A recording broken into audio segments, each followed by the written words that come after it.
One. Ladies and gentlemen, it's the Nittany No Huddle Podcast. From Philadelphia to Los Angeles and everywhere in between. Filmed at the Nittany No Huddle studio. It's Jordo, Zach, and Coach Devin covering all things Penn State football all the time. This is from 45 and it's blocked. Lions scoop it up. Brad Haley will score. And here we go. We are the Nittany No Huddle Podcast. I got Coach Devin, Zach, and myself here on the line in the virtual Nittany No Huddle studios here. Today, we are covering the final Big Ten regular season week for Penn State. We're going on the road at Ford Field for a matchup with the Michigan State Spartans. Now, I have a few notes about the game. Well, series history. It is a rivalry, technically. They play for a trophy, the Land Grant Trophy, which is arguably the ugliest trophy in college football. I would be pressed to find a worse one, and that's including the little brown jug and all that. So, which is up there as well. So, Nittany Lions beat Michigan State for the 38th time in program history. All time, it's actually tied 18-1. Penn State 17-10 against Michigan State as a member of the Big Ten, though, and has won 3 of the last 4. If you remember last year, Penn State won the Land Grant Trophy 35-16. Clifford had 202 yards, 4 touchdowns. Theo Johnson also had 2 touchdown receptions, and Lambert Smith caught a 35-yard touchdown. So that's probably more than he's had all year, I feel like, this year. Talking about Lambert Smith, of course. And then Theo Johnson also had a touchdown reception in that game. So looking ahead at the game, this one really doesn't excite me much, to be honest. Michigan State, obviously, with the firing of Mel Tucker, really hasn't had a good year. I believe they won last weekend, though. Am I correct on that? Yeah, beat Indiana. They beat Indiana, who we struggled with. So maybe we're in for a better game than anticipated. But I really don't see it.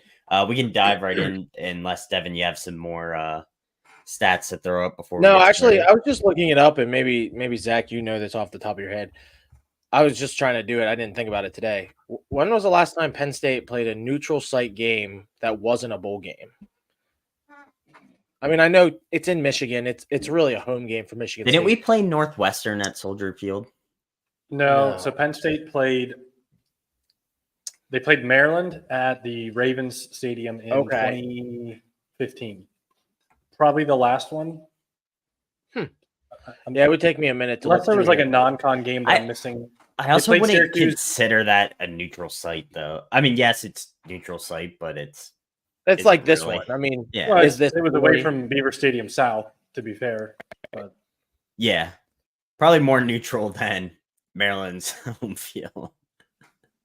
I think you're right, Zach. I think it was that one. I can't remember any other ones. They played Syracuse at the Meadowlands, but that was like 2013. That was Hackenberg's. I think that was Hackenberg's first year. Played Syracuse at the Meadowland. They also played in Ireland.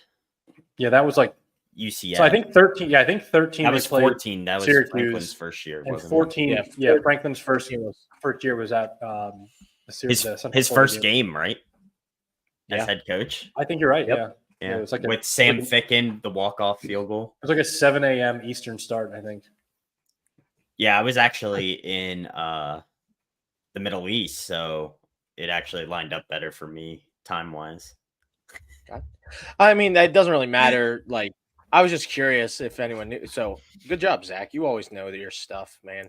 Like that one commenter said, one of us is smarter than the others. It's definitely not me.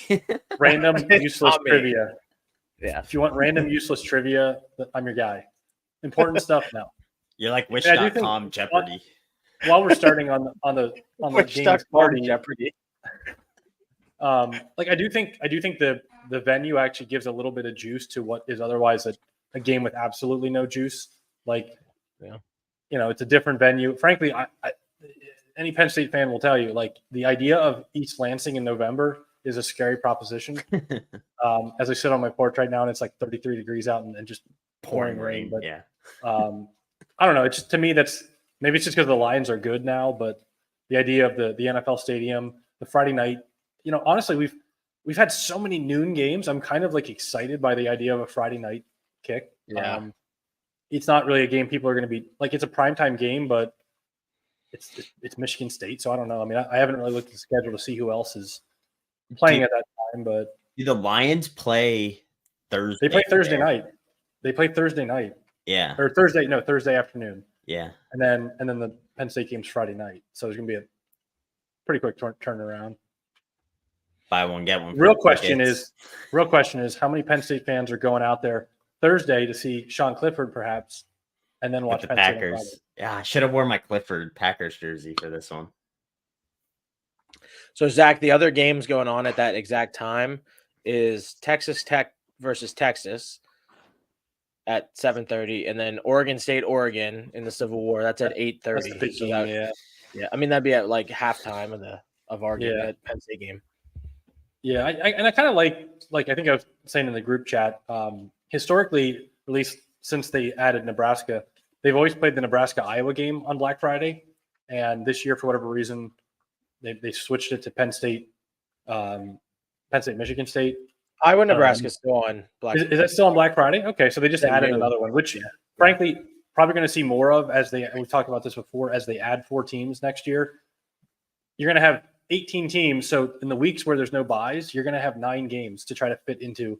If everybody played on Saturday, you have 3 time slots. Yeah. And basically 2 networks for each time slot. So I think you're probably going to see more Thursday and Friday games going forward because they want every game to be on a network, either Fox, FS1, NBC, CBS, or Big Ten, but you can basically only have 2 for each time slot. So I don't know. Yeah. And shout out to Eli. He says, I think about past year's games, i.e. the Stop it, Eli. game. We're not talking about 2017. Game. Stop it. I don't want to think about it. I don't want to talk about it. Our commenters know how to trigger us, that is for sure. He's thankful that it's indoor for a change against Michigan State. I mean, the weather's always crappy, whether it's in East Lansing or Beaver Stadium. I mean, when I went to Penn State, every single Michigan State game was either blistering cold or raining. So I'm definitely happy for the players that get to go play inside. So looking ahead at the actual X's and O's of the game, I honestly don't know much. I don't think I've watched Michigan State play at all this year, to be honest. I know their new coach, Harlan Barnett, right? Am I saying that right? Yeah. He's been with the program for 15 years, I guess. Sounds right. Yeah. Stats are saying. He was actually a defensive coordinator at Florida State for 2 years in 18 and 19, and then came back. So, just interesting fact about that. But their quarterback, Caton Hauser, he had a pretty good game last week, right? Looking at it, 3 touchdowns. And Malik Carr, their best wide receiver, had 119 yards and 2 touchdowns. So, do you guys foresee us having any issues defensively with Michigan State? Very quickly, Zach, I don't think so. I mean, you look at what they're doing offensively. I mean, they're averaging almost exactly 100 yards per game rushing, 99.9 yards per game. They're averaging 210 passing yards per game. They've thrown 12 interceptions this year across 3 different quarterbacks. I think the Penn State defense is going to force turnovers, and at the end of the day, that's going to be the difference. They had 17 points off of turnovers against Rutgers. It's a large reason why they ended up winning that game and covering the spread, and I was completely wrong. I think the same type of thing happens in this game. I don't think it's a clean, pretty game, and Penn State doesn't just dominate, but they're going to force enough turnovers that they're going to find a way to score. Quickly, they have They've lost 9 fumbles this year, so they're turning the ball over too much. That I don't think that Michigan State's offense can do anything against Penn State. You can carry Zach.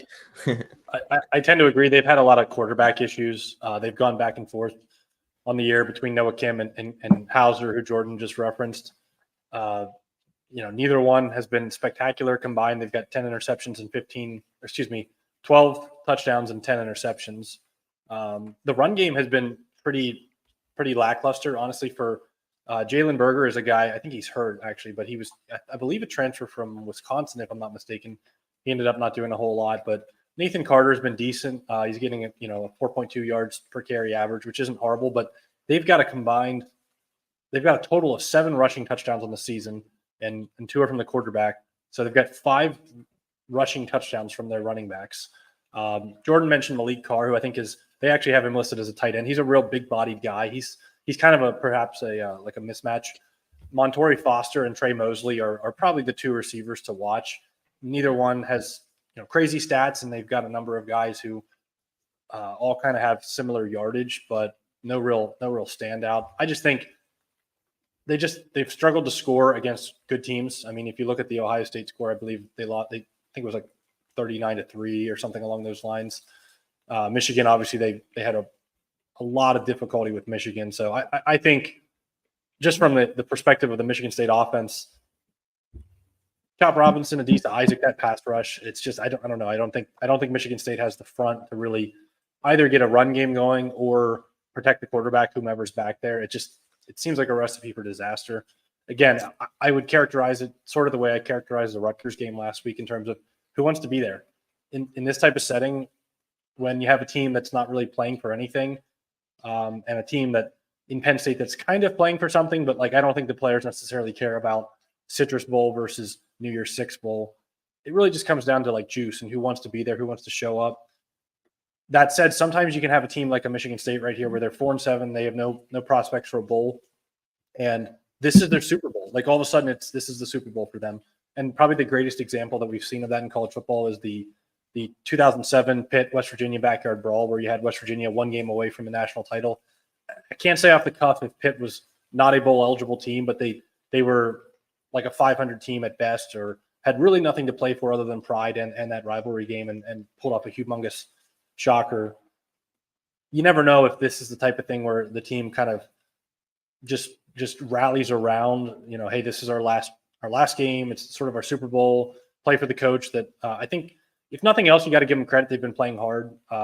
This is a team that, with everything that's been going on with the Mel Tucker stuff, which we haven't even got into, they easily could have quit earlier in the year. And while beating Indiana is certainly nothing to write home about, the fact that they won last week told me, hey, these guys are still playing, especially because I think Indiana actually was a team that was kind of playing well down the stretch as far as the bottom of the Big Ten barrel goes.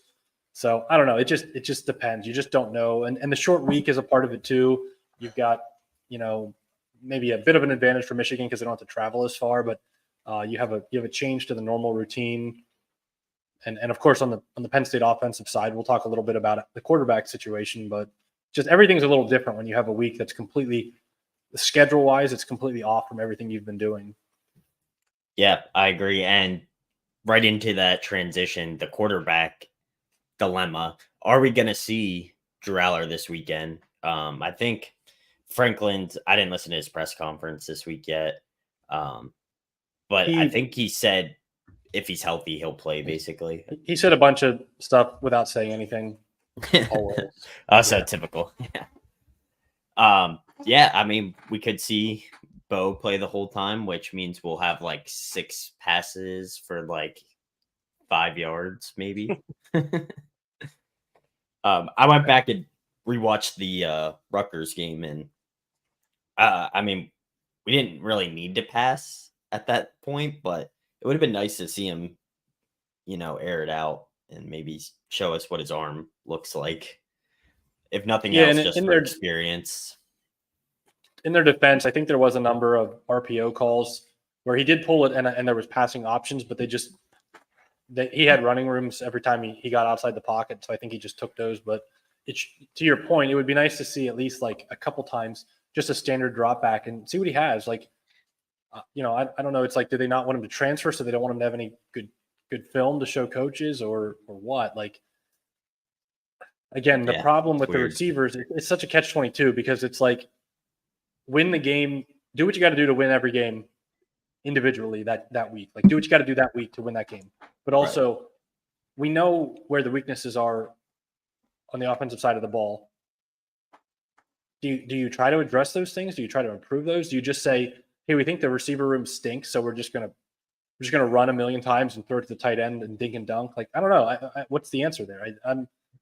I don't pretend to have the answer. I just think there's enough talent in that receiver room that you can't. I mean, like Keandre Lambert-Smith, he led the receivers in snaps last week. I don't even think he got a target, but I don't think he caught a pass. It just was a total no show. And I actually pulled up the snap counts because it's been kind of interesting to watch at a few positions, and probably none more so than receiver. But the offense had 54 snaps. Lambert-Smith had 36.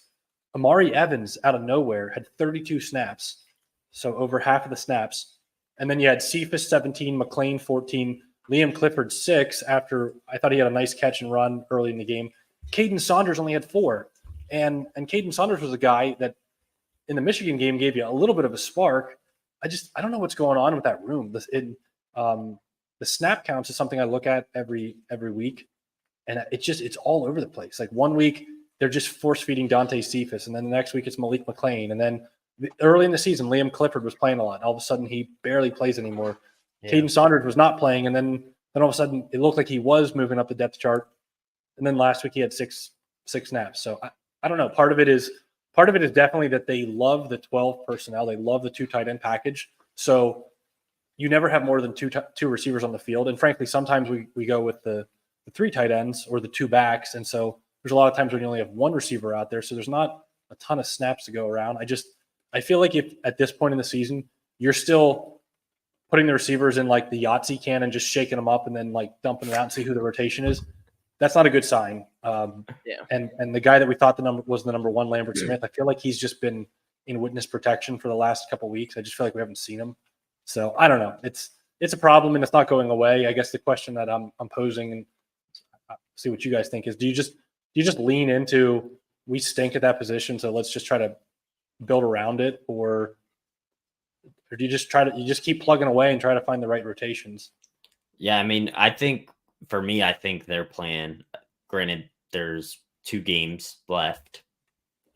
They're just going to do what they need to do to win the games, kind of like you said. So when we get into those situations, we're going to put our best 12 players on the field, which would be none of our receivers, to be honest. So I think, like you said, with the snap counts, I think that's kind of what's playing into that. But I think the other issue is maybe the receivers coach or the co-offensive coordinators now. There's no separation between who's a 1 and who's a 4 receiver. So it's like who looks best that week in practice is getting the rotation maybe. Devin, what do you think? Yeah, I don't know. I think it's all a feel thing in the moment, which is not really what in this circumstance, as a high-level D1 team, I don't really like that for football. Obviously, as a basketball coach, like, there's a lot of feel involved, and if you have a lineup out there and they're on a hot streak, you go with it. But it's not like we're playing the hot lineups usually. Like Zach said, I mean, we're not keeping hot guys on the field that are productive. We're kind of flipping it to the guys that haven't been productive, almost in hopes that they will suddenly become productive. I mean, you look at our season stats. Lambert-Smith has 52 catches for the year.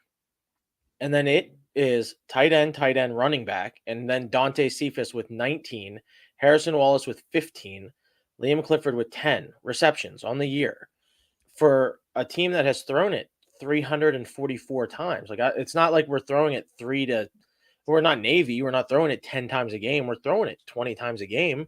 I don't know. What's 344 divided by 11? I teach English, not math, but whatever that is, like, we're throwing the ball plenty. Our receivers aren't catching it, and we're not targeting them. I just don't think any of them are good. It is really what it comes down to, in my opinion. And I think we're just kind of putting people out there and hoping for the best. The Omari Evans against Rutgers kind of makes sense because we were so run heavy. I actually think he's one of the better blocking wide receivers we have. He's got pretty good size. I feel like that I didn't realize that was his snap count, but that does kind of make sense to me. If we're going to run the ball, put a wide receiver out there that is strong enough to be productive in the blocking game. Like, I don't think Liam Clifford is a great blocker.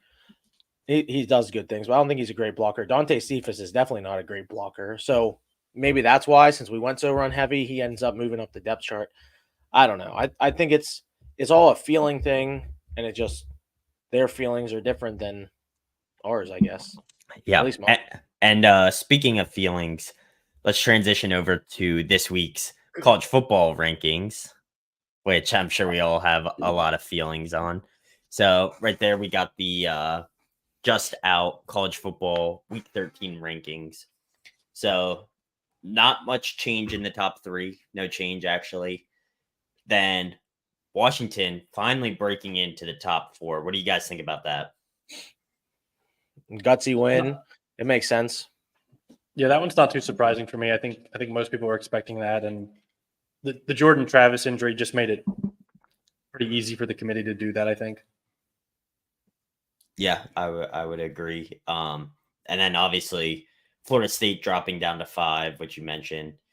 The real interesting part is 6 through really 10. You got Oregon, 1 loss, who will play. I think that's locked up, right? They'll play Washington in the Pac-12 championship. Or is that still out, depending on this week's results? I think you're right, but I'm wondering. Arizona actually only has 2 losses in the Pac-12, but I think they lost to both Oregon and Washington, so it might be wrapped up. Good question. And then 7, we have the Longhorns. 8, Bama, and then 9, 2-loss Missouri, which I know we all have some opinions on that. I'll let you, either one of you guys, take that over. So I'll say. Can I say one thing there, Zach? Yeah, go Arizona for it. Arizona didn't play Oregon, so it looks like if Oregon loses to Oregon State and Arizona beats Arizona State, it would go to a tiebreaker. I don't know what the tiebreaker is in the Pac-12, but it is not locked up yet. Gotcha. Who's going to stay next year? That's the tiebreaker. They did lose to Washington. Correct. I think they lost to USC in overtime, and they lost to Washington. They're like 3 overtime or something. Yeah. They're talk about a team that's just like a couple bounces of the ball away from being way different. Oregon State's another one too, like that. Very close loss to Washington. They lost to Arizona by 3. Just woulda, coulda, shoulda. But there's just it's interesting. Arizona has two losses in overtime this year, and then a 7-point loss to Washington. That's their 3 losses. Like, man, you get one of those overtime wins, and they're in the top 10 probably right now. You get 2 of them, you might be in the top. Maybe in the playoffs. 7. Yeah, because you beat Washington, you're ahead of Washington. I mean, Arizona is like you said, a couple bounces, but still, for Arizona to be relevant at this on Thanksgiving, I don't think anybody could have predicted that. At least, I never would have imagined. If I had to vote for National Coach of the Year, I'd probably give it to Redfish, honestly, without a doubt. In my opinion, there's some other guys that have had good. Missouri, Drinkwitz at Missouri has had a good year. Yeah. I think Braum at Louisville. I mean, to go from Purdue and immediately turn Louisville into a winner. Again, it's the ACC, but still, like that's a really good showing. They still beat Notre Dame. Like, that's impressive. Yeah, well, and talk about like bounces of the ball. If Louisville just takes care of business against a horrendous Pittsburgh team, that's all that stands between them and an undefeated season. It's Pittsburgh. Yeah, they're number 6 right now, and the winner of Florida State Louisville probably has a really good shot at making it. Yeah, that's got to haunt them a little bit, because I think the committee has basically said right now there are 8 teams that can make the playoffs. I think kind of disrespectful to Louisville that they're behind Missouri, but at the same time, I get it. You guys may disagree with me on this. I do think Missouri should be the highest ranked 2-loss team. I actually agree. No, I agree with that. And I think the way that Georgia just mutilated Tennessee and Ole Miss. So right off the bat, the head-to-head between Ole Miss and Missouri looked like they belonged on the field with Georgia. Yeah. Ole Miss did not. Tennessee did not in Neyland Stadium. So, and Missouri also has the out-of-conference win against K-State, which isn't like amazing, but when you're comparing some of these resumes, that's pretty good. But getting back to Jordan's original point, what's notable for me is 6, 7, 8, Oregon, Texas, Bama. They have been in that same position for weeks now.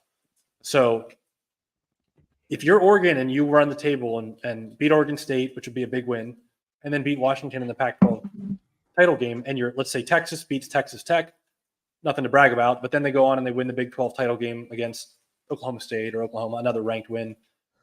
What if Bama beats Georgia? All of a sudden, the committee's not going to abide by its own, we've had Oregon and Texas ahead of them all along. And Texas with that head-to-head over Bama, all of a sudden you're going to see Bama leapfrog those teams, and it's not going to be pretty. But I don't – part of me thinks, well, they've been setting it up. They've been consistent. They clearly view Oregon the best one-loss team. And then I think they have Texas and Bama kind of even, and probably Texas having the head-to-head is the difference there. Yeah, I think that's the only reason Texas so is ahead of Bama. The hypothetical, if Bama gets in over Texas with each having one loss and both conference championships, it basically says to everybody, don't schedule hard at the beginning of the year. It's irrelevant. If Bama gets in over Texas, and if I am Ward Manuel at Michigan or Joe Castiglione at Oklahoma, we're not playing next year. Why are we playing each other? Our schedule's already hard enough. USC. People don't realize this. USC is going to the Big Ten. They're going to have a 9-game Big Ten schedule. A number of those games are going to be garbage, but they have Penn State, they have Michigan, they have UCLA, they have, I believe, Oregon. In the non-con, they have LSU and Notre Dame. Why? Wow. At some point, you have to ask yourself why. If Georgia and Michigan can play nobody in the non-con, it doesn't hurt them. And to Jordan's point, if Bama gets in over Texas, I don't think there is a non-conference win that you could ever conceive of that should be more valuable than beating Nick Saban in Tuscaloosa. And if that doesn't count for anything, then nothing will ever count for anything. Yeah, then you might as well schedule Delaware. Yeah, and so we'll see. Maybe I'm being too. Maybe my SEC bias is flaring up, and maybe the committee will stay true. But I don't know. To me, of the teams that control their destiny to win their conference title, Texas, I think, is the team that should be the most scared. Yeah. Georgia, run the table, you're in. Ohio State, Michigan winner, beat Iowa, you're in. Washington, run the table, you're in. Oregon, beat Washington, you're already ahead of Texas. I can't see them jumping you. Florida State, as much as I don't think the committee likes you, I think if Florida State runs the table, they will be in over the loser of Ohio State, Michigan. Texas is the one where they can run the table, win their conference with one loss, and they kind of need help, I think, honestly. Yeah, and we're not saying – I know we talked about this. Yeah, is Bama probably one of the 4 best teams in the country right now? Yes. But at some point, the results on the field have to matter. And if you play somebody on the road and beat them, that should be part of the evaluation. And if that's not the case and it doesn't matter because you played them at the beginning of the season, I would never schedule a non-conference game. Never. I agree with that's the point. I agree with this Buckeyes fan right now. Yeah, Bama probably, if they played this weekend, I would think Bama would win pretty easily. But when they played in September, Texas won. And this is I completely agree with what both of you guys are saying. Is should Alabama be in over Texas? Yeah, probably. But if you look at the scope of the whole season, that tells every team out here, play nobody. Play nobody. Play the 3 easiest money-making games you can play. That's the only reason to play non-conference games, is to make some money, keep everybody healthy, and get ready for the league play, because it doesn't matter. I mean, Michigan has done that for years now. Obviously, somehow UNLV is like 9-2 or something like that, but they're still terrible. But don't play anybody, because Texas is going to get jumped by Alabama, even though Texas beat them head to head. And if you're a Bama fan and you want to be mad at anybody, point to Georgia. What's the difference between number 1 Georgia and number 8 Alabama? The only difference is when Bama was playing Texas, Georgia was playing Tennessee, Chattanooga. That's the only difference. I mean, I really think if Bama had played some cupcake that week, they're probably ranked 1 or 2 right now. Probably Oh, one. Yeah, Probably probably one.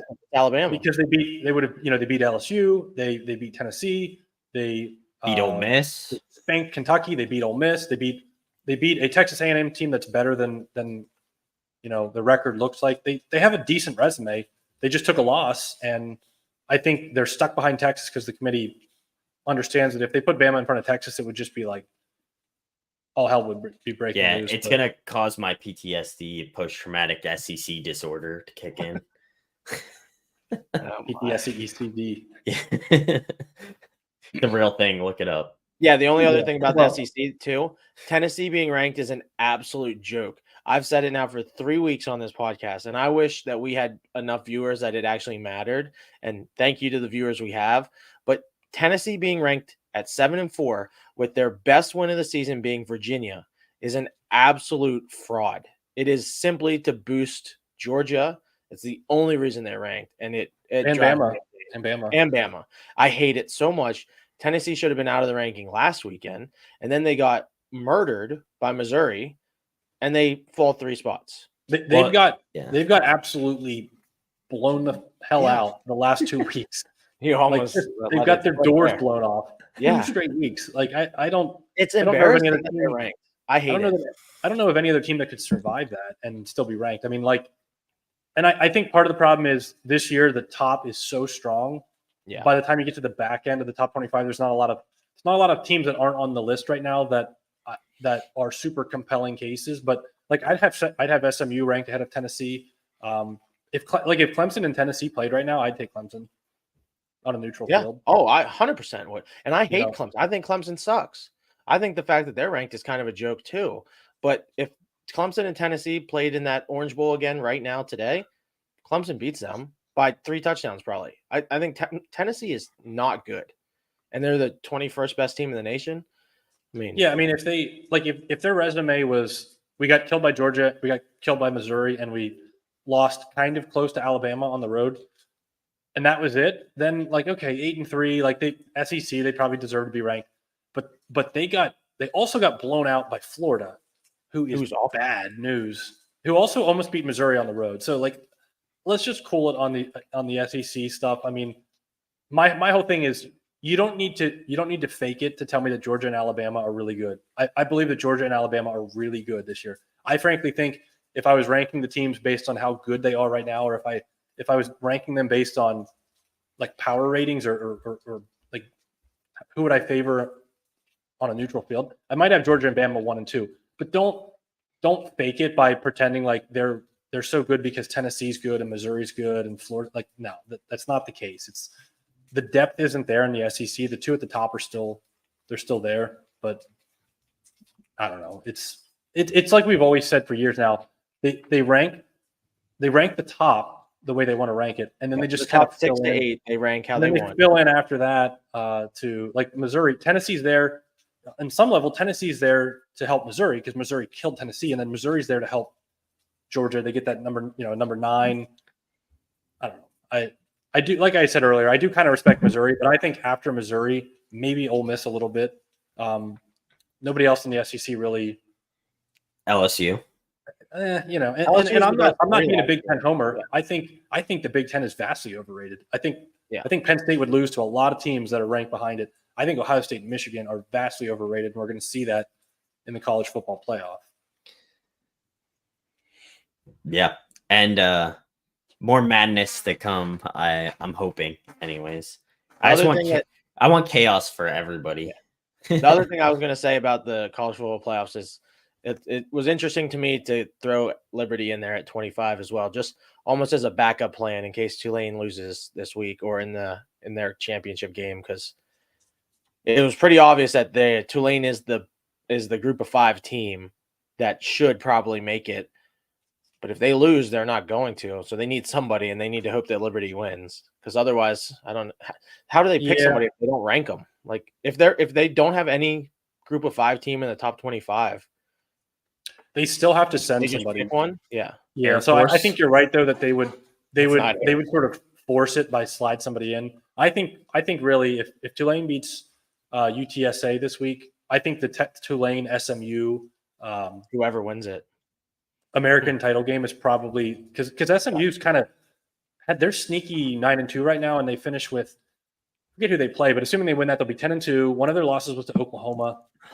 They have a pretty good resume. While we're talking the group of 5, my hope is that if Penn State does make the New Year's Six, they don't get stuck with Tulane or SMU or Liberty. That would be SMU plays Navy. So they should win that. And frankly, I've been seeing a lot of Penn State to the Peach Bowl reports because Penn State was recently, in the last 5 or 6 years, has been to both the Cotton and the Fiesta, which are really the only other 2 options because we're not going to go to the Orange Bowl because it's required to take the highest ranked Big Ten or SEC team. So either Missouri or the loser of the Ohio State-Michigan game will probably go to the Orange Bowl over us. So seeing a lot of Peach Bowl reports, who knows? Yeah, we got another final. If I can, Jordan, final comment. Yeah. I saw this on ESPN actually. So one of the things everybody thought with NIL and the expansion of the playoff is that we're going to see less of the haves versus the have-nots and sort of more parity. So at this point in the season, here's how many combined losses the top 8 teams had over the last few years. 2014, the top 8 had a combined 20 losses. 2015, 17. 2016, 19. 2017, 17. 2018, 16. 2019, 12. That was the lowest. 2021, 15. 2022, 15. This year, the top 8 teams have a combined 6 losses. So That's crazy. maybe this year is just a fluke, but the idea that we're going to get more parity and Georgia and Bama and Ohio State and Oregon and Texas are going to have to lose power. I don't see it happening. And frankly, if you look at the top 25 here, I think it's really obvious. You look at, 17 to 25, those teams cannot compete with the top 8. Also, frankly, look at Penn State at 11. Look at LSU at 14. Look at Ole Miss at 12.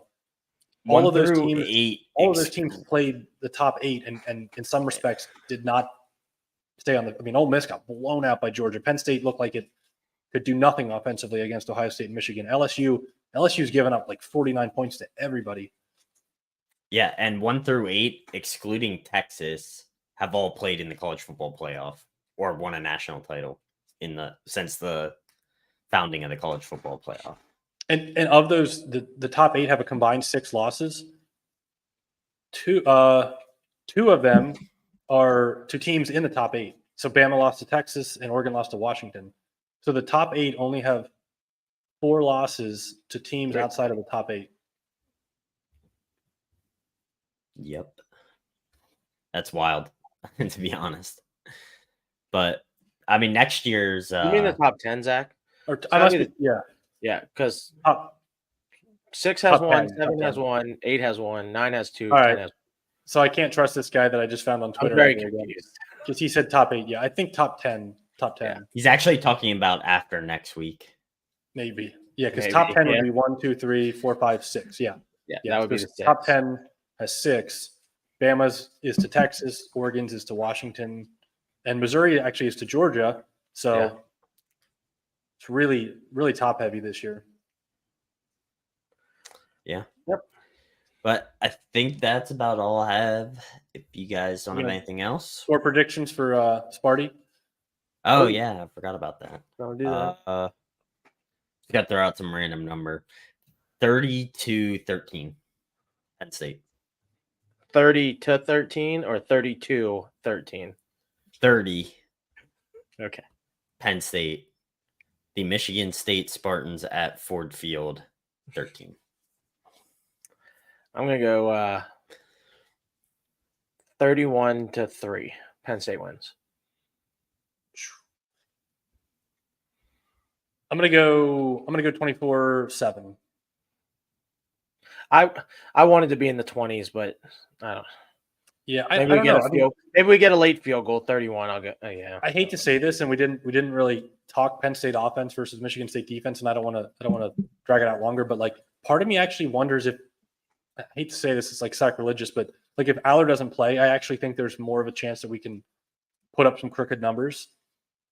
I think Rutgers, and I think the stats bear it out. Rutgers has a better defense than Michigan State. Yeah. And I think if we had run Prabula from the start, we were going to get bigger chunk plays and we maybe would have scored more against Rutgers. But I don't know. I mean, 27 like that game. It didn't feel like Penn State did a whole lot offensively against Rutgers, but like let's give some credit to Rutgers. They have a strong defense. Neither Michigan or Ohio State really like blew them up offensively. Frankly, Rutgers' own offense killed their defense in those games. So I don't know. I feel like if you can put up 27 on Rutgers, maybe you can get into the 30s on Michigan State, but we'll see. I think the takeaway from all three of our scores is nobody's expecting Michigan State to put up enough of a resistance to actually threaten the victory, but we'll see. Yeah. Friday Night Lights. We can do an instant reaction Friday night. Yeah. Change it up. All right. I think that's because I do have a scrimmage at 9 a.m. So yeah. I might be in bed. I'll be in Southern Virginia, but I will bring my phone. Or my I'll be on my porch. You media folks on your porch. Yeah, you media folks. Exactly. All right. I think that's all we got. We're the Nittany No Huddle podcast. Shout out to everybody who follows us, and make sure to like and subscribe if you're new or you're seeing this. And we will see you guys after the Michigan State game. Nittany No Huddle Nation out. Thanks for watching the Nittany No Huddle podcast. Check us out on Instagram, YouTube, and Facebook. Podcasts are posted weekly on YouTube, Spotify, and Apple Podcasts. Make sure to like and subscribe so you never miss one of our new shows.